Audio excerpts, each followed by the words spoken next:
اس نے یہ سوال پوچھا ہے نا کہ گناہ کا ڈر ہے اگر نکاح نہیں کیا تو، جب نکاح نہ کرنے کی صورت میں گناہ کا خطرہ ہو تو نکاح کرنا واجب ہے. گھر والے اجازت نہ بھی دے رہے ہوں تو بھی نکاح کر سکتے ہیں ایسی صورت. غسل کرتے وقت کسی اہل حدیث نے مسئلہ بیان کیا ہے کہ اگر شرمگاہ پہ ہاتھ لگ جائے غسل کرتے وضو ٹوٹ جاتا ہے. بعض روایات میں آتا ہے کہ یہ شرمگاہ پہ ہاتھ لگ جائے تو اس سے وضو ہے، لیکن یاد رکھو اس وضو سے مراد اصطلاحی وضو نہیں ہے بلکہ ہاتھ دھونا مراد ہے. حدیث میں وضو کا لفظ ہاتھ دھونے کے معنی میں بھی استعمال ہوا ہے، کیونکہ عبداللہ ابن مسعود رضی اللہ تعالیٰ عنہ اس سختی سے منع کرتے تھے. جو لوگ اس بات کے قائل تھے کہ شرمگاہ کے ہاتھ لگنے سے وضو ٹوٹ جاتا ہے تو عبداللہ بن مسعود نے فرمایا کہ اگر یہ اتنی ناپاک چیز ہے تو کاٹ کے پھینک دو اپنے جسم سے. یہ ان کے الفاظ ہیں. تو وضو کا وہاں کیا مطلب ہے؟ ہاتھ دھونا. وہ دھونے چاہیے کیونکہ اس بات کا امکان ہوتا ہے کیونکہ ناپاکی لگی بھی ہو. تو اور کیونکہ حدیث میں یہ بھی آتا ہے اونٹ کا گوشت کھانے کے بعد بھی وضو کا حکم ہے، تو وہاں بھی ہم کیا کہتے ہیں؟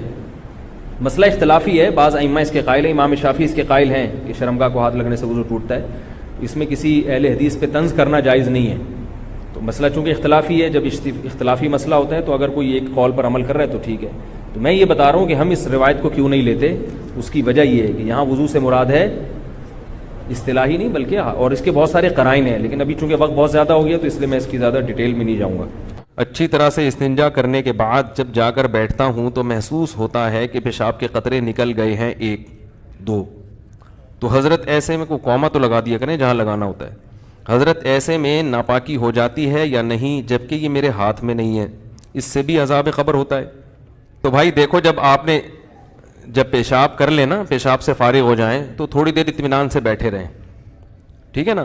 جب اطمینان ہو جائے کہ اب مزید خطرہ نکلنا بند ہو گیا تو پانی ڈالیں اور پتلی گلی سے نکل لیں. دوبارہ اسٹڈی کرنے کی، مطالعہ کرنے کی چندہ ضرورت نہیں ہے، بالکل نہیں. وہم ہو، شک ہو، اس سے وضو نہیں ٹوٹے گا. بلکہ شک دور کرنے کا جو سنت طریقہ ہے وہ یہ کہ اپنے ازار پہ تھوڑا سا پانی کی چھینٹیں مار لیں شلوار پہ، تاکہ اگر تراوٹ نظر آئے، شیطان وسوسے میں ڈالے کہ یہ تو گیلا گیلا، تو آپ خود بولو بھائی یہ تو میں نے خود ترک کیا ہے. تو یہ وسوسہ دور کرنے کا اچھا طریقہ ہے. تو ایک دفعہ جب اطمینان ہو گیا تو اب جب تک 100% یقین نہیں ہوگا قطرہ نکلنے کا، اس وقت تک وضو نہیں ٹوٹے گا. اتنا یقین ہو جائے کہ آپ قسم اٹھا کے کہہ سکیں کہ میرا قطرہ نکلا ہے یا ہوا خارج ہوئی ہے، قسم اٹھا کے کہہ سکیں آپ. بعض دفعہ وہمی لوگ ہوتے ہیں نا، میں ان سے کہتا ہوں کہ تم قسم اٹھا سکتے ہو کہ قطرہ نکلا ہے؟ کہہ رہے میں سوچ کے بتاؤں گا کہ قسم اٹھا سکتا ہوں کہ نہیں. اس پہ بھی کنفیوز ہوتا ہے کہ قسم اٹھا سکتا ہوں کہ نہیں.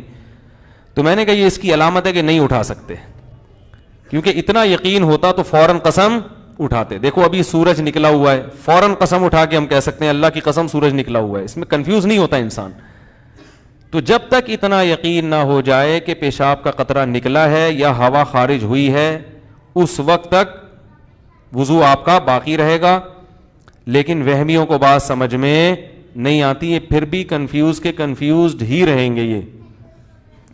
تو اللہ اس کے رسول نے جب ایک بات بتا دی ہے تو بھائی اس پہ یقین کر لو. بس چپکے سے نماز پڑھو. پھر شیطان کہنا کہ ہو سکتا ہے نکلا ہو، تو بولو نکلا ہوگا تو بھی اللہ قبول کر رہا ہے. ہم نے اللہ سے قبولوانی ہے. جب اللہ قبول کر رہا ہے تو ہمیں یہ سوچنے کی کیا ضرورت ہے کہ نکلا ہے کہ نہیں نکلا، جب اللہ ایسے ہی قبول کر رہا ہے. تو ایک دفعہ اطمینان ہو کہ قطرہ آنا بند ہو گیا، اس کے بعد پھر شک سے وضو نہیں ٹوٹے گا. ہاں بعض یہ جو نوجوان لڑکے ہیں یا کم عمر لڑکے ہیں، یہ پیشاب کرتے ہی اٹھ کے بھاگ جاتے ہیں.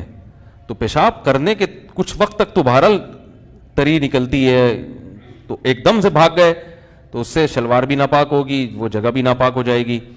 تو اگر شلوار اتنی ناپاک ہو گئی ہے کہ جو 5 روپے کا سکہ، اس کی کیا دلیل ہے؟ لوگ اس پہ بھی اعتراض کرتے ہیں. قرآن حدیث میں کہاں لکھے کہ 5 روپے کے سکے کے برابر اگر ناپاک ہو گئی تو وہ ناپاک ہے، اس سے کم پاک ہے. تو یہ بھی کسی وقت بتاؤں گا انشاءاللہ. اس پہ میرا ایک مناظرہ بھی ہوا ہے، ایک صاحب کہہ رہے تھے اس کی کیا دلیل ہے، تو آج تک پھر وہ دوبارہ الحمدللہ انہوں نے دلیل نہیں مانگی.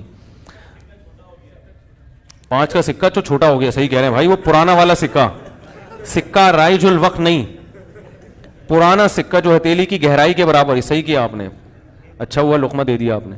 جو پرانا والا سکہ تھا جو ہتھیلی کی گہرائی کے برابر ہوتا ہے نا وہ سکہ، تو اس سے کم اگر نجاست لگی ہو تو وہ کیا ہے، کپڑے پاک رہیں گے. سمجھ میں آ رہی ہے بات؟ تو فوراً پیشاب کرتے ہی اٹھ کے بھاگ جانا ٹھیک نہیں ہے. پیشاب کرنے کے بعد تھوڑی دیر بیٹھیں، اطمینان کر لیں کہ اب تری آنا ختم ہو گئی ہے, تو بس اٹھ کے چلے جائیں, تو اور ختم ہو جاتی ہے تھوڑی دیر میں. اور اگر غور فکر میں لگے رہیں گے نا وہاں بیٹھ کے, تو قیامت تک ختم نہیں ہوگی, یہ بتا دوں میں. قیامت آ جائے گی, پولیس بلوانی پڑے گی آپ کو واش روم سے باہر نکالنے کے لیے جو کیونکہ وہمیوں کو کا کوئی علاج نہیں ہے دنیا میں. دھڑام سے مٹکے آ کے ٹوٹے, سوئیاں, پتلے, اور بولا جادو تمہارا کیا ہو گیا, ختم. وہ نفسیاتی طور پہ مطمئن ہو گئے. جب نفسیاتی مطمئن ہوتا ہے تو عملی طور پہ بھی کچھ ہونا بند ہو جاتا ہے. ان کے بڑے, کیا بولوں یار, مسجد کے ممبر, کاش یہ موضوع یہاں کا ہے ہی نہیں, یہ تھڑے پہ چائے کے ہوٹل پہ بیٹھ کے بیان کرنے والا موضوع ہے, ٹھیک ہے نا, چھپڑے میں اکیلے میں. کیونکہ مجھے یہاں بیٹھ کے ان کو رسپیکٹ دینی پڑتی ہے, ان عاملوں کو. رسپیکٹ کا مطلب جتنی ذلیل کرنا چاہیے اتنا میں کر نہیں پاتا. مسجد کے تقدس اور احترام. ایک اور عامل ہیں یہاں بھی بڑے مشہور ہیں, ان کا کام ہی لوگوں کی بیویوں پہ قبضہ کرنا ہے, لیکن آپ ان کے نام مفتی بھی ہیں. عورتوں کے بنیان سونگتا ہے وہ آدمی, شرم نہیں آتی, بے غیرت آدمی. میں حضرت کی خدمت میں گیا تھا چند سال پہلے, شاید میری پہلی ملاقات تھی, تو میں نے ایک پھلترو دیکھا. کئی سال پہلے کی بات ہے, جب میں حضرت مولانا طارق جمیل صاحب سے ملنے کے لیے گیا تو ایک فراڈیا کو میں نے ان کے ساتھ دیکھا جو حضرت پہ دم کرتا تھا جن بھگانے کے لیے. سمجھ رہے ہو, ہمارے اکابر, ہمارے علماء یہ عاملوں کے آگے آگے ڈھیر ہو جاتے ہیں.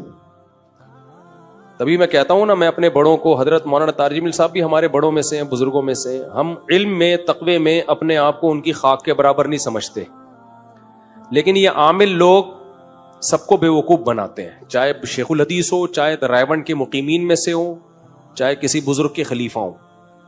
یہ عاملوں کا منجن ہر جگہ بکتا ہے, سمجھتے ہو. تو ایک پھلترو کی طرح چپکا رہتا تھا مولانا طارق جمیل صاحب کے ساتھ. میں نے پوچھا یہ پھلترو کون ہے, انہوں نے کہا کہ یہ حضرت پہ دم کرتا ہے. حضرت کو وہم ہو گیا تھا مجھ پہ کسی نے کچھ کیا ہے, اور یہ ہمارے اکثر علماء کو وہم ہوتا ہے, اور ان کے پاس ایک ہی دلیل ہوتی ہے کہ جب نبی پہ جادو ہوا تھا تو ہم پہ کیوں نہیں ہو سکتا. امکان کی دنیا تو بہت وسیع ہے. یہ ایسا ہی ہے جب عیسیٰ علیہ السلام بغیر باپ کے پیدا ہو گئے تو ایک اور واقعہ کیوں نہیں ہو سکتا. بھائی نبی پہ جادو کا اثر ہوا تھا, اس میں ایک حکمت تھی جو علماء نے بیان کی ہے. یہودی آپ کو جادوگر کہتے تھے, تو اللہ نے آپ کو بشریت میں کامل رکھا تاکہ لوگ بشر ہی سمجھیں آپ کو, اور جادوگر نہ سمجھیں آپ کو.